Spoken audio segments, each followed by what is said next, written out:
अस्सलाम वालेकुम dear students, मैं आप लोगों को कम्प्लेक्स एनालिसिस के 19th लेक्चर में खुशामदीद कहता हूं। आज हम कम्प्लेक्स एनालिसिस 2 का 19th लेक्चर डिस्कस करेंगे। तो ये हम जो पढ़ रहे हैं ये सारा का सारा फंडामेंटल्स ऑफ कम्प्लेक्स एनालिसिस जो कि डॉक्टर मोहम्मद इकबाल की बुक है और इसका 7th चैप्टर डिस्कस कर रहे हैं। 6th चैप्टर हमने मिड में पढ़ा था। 7th चैप्टर में से हम जो टॉपिक्स पढ़ेंगे, सबसे पहले revision of introduction to 7th chapter. सबसे पहले 7th चैप्टर का इंट्रोडक्शन करेंगे, उसका रिवीजन है क्योंकि लास्ट में हमने इसको डिस्कस कर लिया था। और इसी तरह से कंटूर इंटीग्रेशन जो कि चैप्टर का नाम है 7th चैप्टर का। और evaluation of real definite integrals, हम कैसे रियल डेफिनेट इंटीग्रल को एवेलुएट करेंगे ये आज सीखेंगे। और इसी तरह से type 1 for solving definite integrals, definite integral को सॉल्व करने के लिए जो टाइप 1 है वो कैसे और इसके वर्किंग रूल क्या है। और इसके बाद इसी तरह से examples for type 1 for solving the definite integrals, definite integrals को सॉल्व करने के लिए टाइप 1 को के जो एग्जांपल है वो डिस्कस करेंगे। और इसी तरह से type 2 for solving definite integrals ये डिस्कस करेंगे। एट द एंड हम डिस्कस करेंगे कि examples of type 2 for solving the definite integral. ये आज का हमारे टॉपिक्स हैं। तो चैप्टर 7 है कंटूर इंटीग्रेशन के नाम से। सबसे पहले इसका introduction, evaluation of real definite integrals. तो इसमें हम रियल डेफिनेट इंटीग्रल्स एवेलुएट करेंगे। तो इसके अंदर सारी की सारी हम टेक्निक्स वो सीखेंगे जिससे हम रियल डेफिनेट इंटीग्रल्स को एवेलुएट कर सकें with the help of the complex integration and calculus of residues. Residues की कैलकुलस यूज़ करते हुए, कैलकुलस के रेजिड्यूस को यूज़ करते हुए हम किस तरह से हम डेफिनेट इंटीग्रल को सॉल्व कर सकें, ये हमारा इस चैप्टर का इंट्रोडक्शन है कि आज हम इस चैप्टर में ये चीज़ें डिस्कस करेंगे। In each type we discuss below. अब हम ये सारी की सारी टाइप्स अलग-अलग से डिस्कस करेंगे। तो इसके बाद हमें पता है कि ये सारी की सारी चीज़ें जो integration is being performed will play an important role for fundamental roles, important and fundamental roles. This curves is usually called the contour. अब इसमें कंटूर को हम यूज़ करते हुए ये इंटीग्रेशन सारी की सारी सॉल्व करेंगे। तो ये इसके कुछ वर्किंग रूल्स हैं जो टाइप्स 1, टाइप 2, टाइप 3, ये इस तरह से 6 टाइप हम डिस्कस करेंगे इस चैप्टर में। अभी टाइप 1 सबसे पहले किस तरह के हमारे पास इंटीग्रल्स होंगे। टाइप 1 में इंटीग्रल जो दिया गया होगा जो कि डेफिनेट इंटीग्रल है। डेफिनेट इंटीग्रल मतलब जिनकी लिमिट्स दी गई हैं। इंडेफिनेट इंटीग्रल जिनकी अपर लिमिट और लोअर लिमिट गिवन ना हो। तो डेफिनेट इंटीग्रल 0 to 2 पाई है। और ये किस तरह का है, इसके अंदर फंक्शन या साइन थीटा है या कॉस थीटा है। और इंटीग्रल विद रिस्पेक्ट टू हम थीटा ले रहे हैं। Where f is a rational function of sine theta और कॉस थीटा। साइन थीटा या कॉस थीटा का रैशनल फंक्शन है ये एफ। तो ये इस तरह की फॉर्म में जो भी इंटीग्रल होंगे उसको हम टाइप 1 के ज़रिए से सॉल्व करेंगे। और ये टाइप 1 के वर्किंग रूल्स क्या हैं ये अभी आगे डिस्कस करते हैं। तो step 1, make the substitution z is equal to e raise to power iota theta. सबसे पहले ये सब्सटीट्यूट कर दें, e raise to power iota theta substitute कर दें z इज इक्वल टू। तो ये z इज इक्वल टू, ये अब यहाँ पे z है नहीं। अक्सर ये क्वेश्चन आता है कि सर इसमें z नहीं है, लेकिन फिर भी हम इसमें z is equal to e raise to power iota theta substitute कर रहे हैं। तो अब इसमें थीटा तो है ना। अब हमने इससे पहले हम क्योंकि साइन थीटा भी है कॉस थीटा भी है, तो इस z is equal to e raise power iota theta को कन्वर्ट कर रहे हैं साइन थीटा कॉस थीटा में। तो कैसे कन्वर्ट होगा, अगर इसी को मैं 1 नाम दे दूं, 1 को मैं इस तरह से ऐड करूं यानी कि z प्लस 1/z करूं, तो ये हमारे पास आ जाएगा कुछ इस तरह से e raise to power iota theta और इसी तरह से plus e raise to power minus iota theta, क्योंकि ये डिवीजन में था 1/z था तो ये इस तरह से आ जाएगा। अब मैं दोनों तरफ 1/2 को मल्टीप्लाई कर देता हूँ, तो इस तरफ भी 1/2 को मल्टीप्लाई कर दिया। तो अब ये क्या बन गया, ये हमारे पास जो प्लस की शक्ल में e raised power iota theta plus e raised power minus iota theta divided by 2 है, ये कॉस थीटा होता है। तो इसकी जगह पे हमारे पास आ जाएगा cos theta as so on. ये वैल्यू, ये पहली जो हमारी वैल्यू है कॉस थीटा की वैल्यू आ गई। इसी तरह से साइन थीटा मालूम कर लेंगे, डी थीटा डायरेक्ट इसको इंटीग्रेट कर डेरिवेटिव लेकर इसको सॉल्व आगे पुट कर देंगे। तो इसमें वैल्यूज पुट करेंगे एंड द इंटीग्रल। अब देखें इंटीग्रल कुछ इस तरह, ये इंटीग्रल था गिवन था जो, तो अब ये इंटीग्रल कुछ इस तरह की फॉर्म में आ गया और ये सी यहाँ पे पॉजिटिवली ओरिएंटेड यूनिट सर्कल बन जाएगा, क्योंकि 0 से 2 पाई हम अगर एंगल को रोटेट करें सर्कल बनता है हमारा। तो इस तरह से ये सी एक positively oriented unit circle z mod is equal to 1 है। तो ये इस तरह से कन्वर्ट हो जाएगा। तो इसके बाद स्टेप 2 में चले जाएंगे। स्टेप 1 में ये काम किया, हमने इंटीग्रल को चेंज कर दिया, सर्कल के ऊपर ले आए इंटीग्रल को।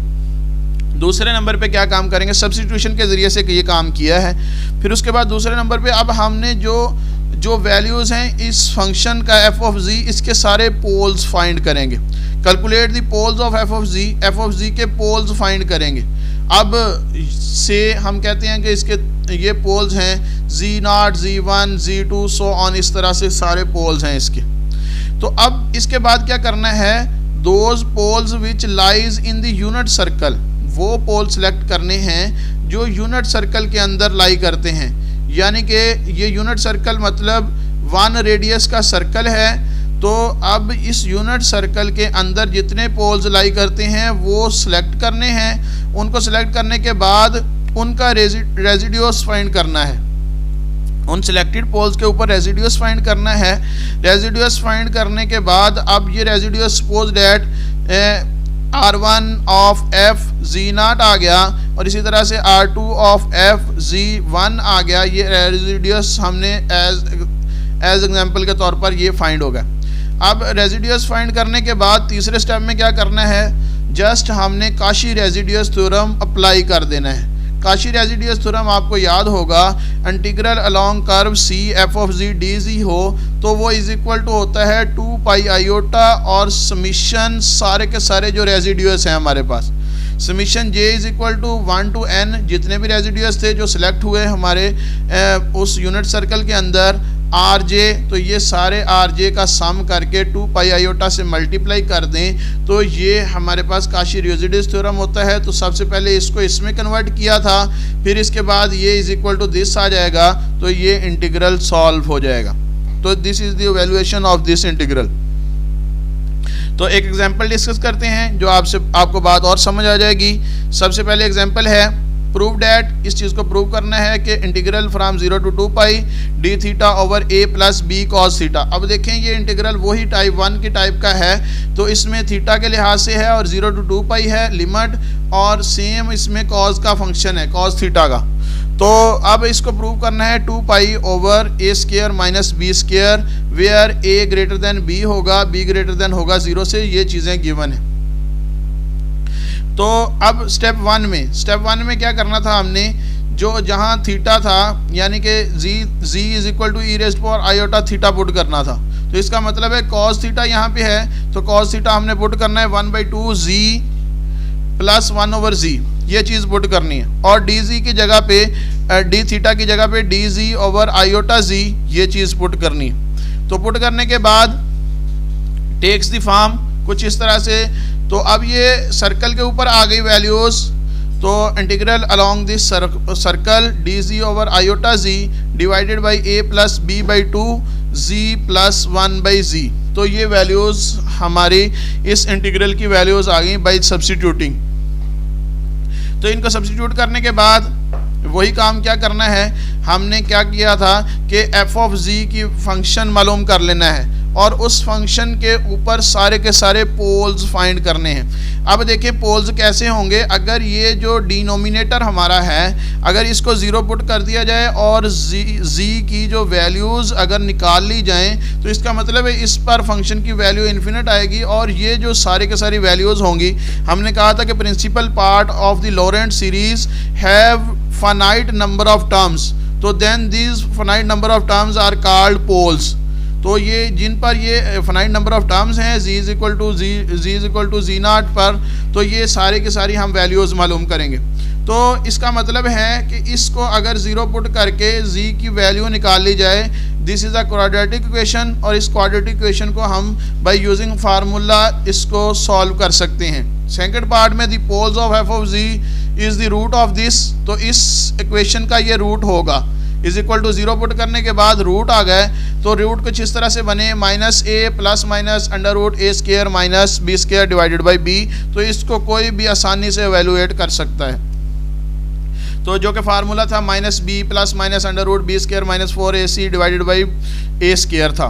तो यहाँ पे ए स्क्वायर की जगह पे अकेला बी आ गया, बी कॉमन लेंगे, कट जाएगा ये। तो अब ये अल्फ़ा एक रूट आ गया जो कि पोल था, बीटा दूसरा पोल आ गया। अब हम इससे पहले ये चेक करेंगे कि यूनिट सर्कल में इन दोनों में से कौन सा पोल लाई करता है। तो यूनिट सर्कल में चेक करने के लिए हम इनकी वैल्यूज़ को देखते हैं। तो अब देखें a ग्रेटर देन था b से और b ग्रेटर देन था 0 से। तो इसका मतलब है, अब यहाँ पे देखें a ग्रेटर देन था b से, तो इनकी वैल्यूज़ को अगर हम पुट करना चाहें, बड़ी बड़ी वैल्यूज़ पुट कर लेते हैं। a को हमने 4 पुट कर दिया, b को 2 पुट कर दिया, इसी तरह से ये 0 से ग्रेटर है। तो ये वैल्यूज़ लेंगे, सिंप्लीफाई करेंगे, तो देखें हम b ग्रेटर देन 1 है, तो b हमेशा b यानी कि absolute value of beta is greater than 1। तो आल्सो अल्फ़ा क्रॉस बीटा यानी कि अल्फ़ा इंटू बीटा ये भी ग्रेटर देन 1 हो जाएगा, इज इक्वल टू 1 हो जाएगा। तो इस तरह से हम ये कह सकते हैं कि अल्फ़ा माड जो है वो लेस देन 1 है। तो इसका मतलब है अल्फ़ा माड जब 1 से लेस देन है, तो इसका मतलब रेडियस इसका 1 से लेस है, तो ये लाई करता है यूनिट सर्कल के अंदर। तो alpha z is equal to alpha is only pole which lies inside c। तो ये एक ऐसा पोल है जो इनसाइड c लाई करता है, बीटा नहीं लाई करता। बीटा ग्रेटर देन 1 हो गया तो वो लाई नहीं करता। तो ये पोल सेलेक्ट कर लेंगे, इसके ऊपर रेजिड्यूस फाइंड करेंगे। रेजिड्यूस का formula residue of f of alpha is equal to limit z approaches to alpha z minus alpha divide by b g square plus 2az plus b।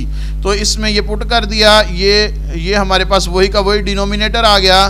तो ये फंक्शन था, तो ये इसमें पुट की वैल्यूज़ सिंप्लीफाई करेंगे, वही फार्मूला, उसकी वैल्यू आ जाएगी 1 by b into alpha minus beta. Alpha minus beta की वैल्यूज़ पुट की, तो 1/2 b into a square minus B square whole का square root divided by b। तो 2 into a square minus B square और ये square root आ जाएगा। तो इसको सिंप्लीफाई किया। अब स्टेप 3 में चले जाएंगे। तो अब ये एक ही रेजिड्यू ऐसा आया जो कि हमारे पास यूनिट सर्कल में लाई करता था। ये एक ही रेजिड्यू ऐसा आया, यूनिट सर्कल में लाई करता था। तो हमने क्या किया, इसका हमने सबका सम करना था। एक ही था तो एक का वो खुद ब खुद ही आ जाएगा। तो सम को हमने 2 पाई आयोटा से मल्टीप्लाई करना था, तो इसको 2 पाई आयोटा से मल्टीप्लाई कर दिया, तो ये आ गया हमारे पास 2 पाई आयोटा, और ये रेजिड्यूस की वैल्यूज़ को पुट कर दिया, सिंप्लीफाई किया, तो ये आ गया 2 pi divided by A square minus B square. तो यही हमने प्रूव करना था, फर्स्ट एग्जांपल में प्रूव हो गया। अब इसी तरह से टाइप 2 है।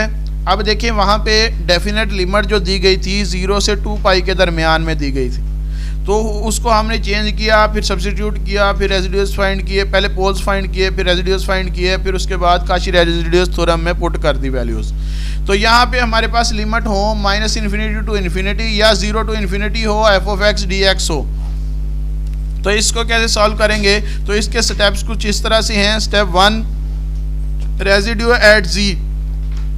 तो सबसे पहले रिप्लेस कर देंगे x बाई z से रिप्लेस कर देंगे। फिर उसके बाद चेक करेंगे क्या जो फंक्शन को हमने जिसको z से रिप्लेस किया है, इसको अगर z से मल्टीप्लाई करने के बाद अगर ये अप्रोच करे 0 को, कब, जब z मॉड अप्रोच कर रहा हो इन्फिनिटी को, यानी कि जो फंक्शन हमारे पास एफ ऑफ जी आया है इसको z से मल्टीप्लाई करेंगे और z से मल्टीप्लाई करने के बाद इसके ऊपर लिमिट लगा देंगे z mod approaches to infinity. तो ये अगर ये लिमिट लगाते हैं, अगर z into F of G ये अप्रोच कर जाए ज़ीरो को, तो इसका मतलब है कि ये वाली हमारे पास कंडीशन सेटिस्फाई है। अगर नहीं है तो हम ये टाइप यूज़ नहीं करेंगे।